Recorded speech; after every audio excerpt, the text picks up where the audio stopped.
কলা গাছে কি বুঝলাম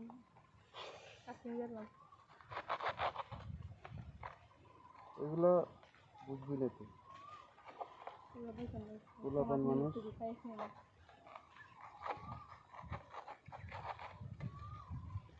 কমার্সের চার্জ কঠিন।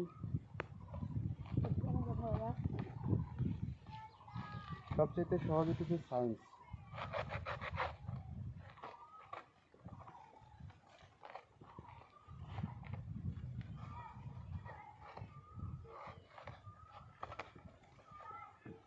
মোটামুটি এখানে গর্ত করা শেষ।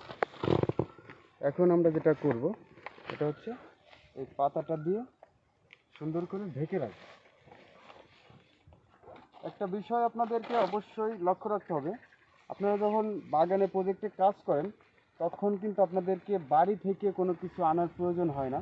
কারণ এই দেখুন, আমি এইখানে যা কিছু করতেছি সব কিছু কিন্তু এই কলা গাছ থেকেই করছি।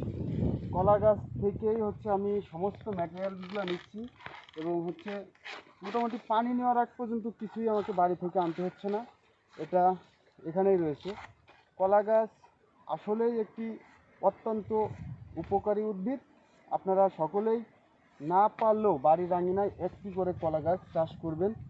যে কলা গাছের যে এত গুণ রয়েছে এগুলো আপনারা আসলে চাষ না করলে বুঝতে পারবেন না।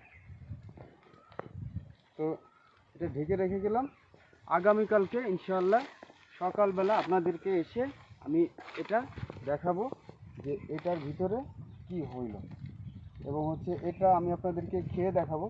অনেকেই চিন্তা করতে পারেন যে হচ্ছে এটা করছে সম্ভবত ভিডিও করার উদ্দেশ্যে, টাকা কামাবে এই জন্য। আসলে কিন্তু না, আসলে হচ্ছে এটা একদম পরিপূর্ণ থিওরিক্যাল, এবং হচ্ছে আমি নিজে এটা ইউজ করেছি।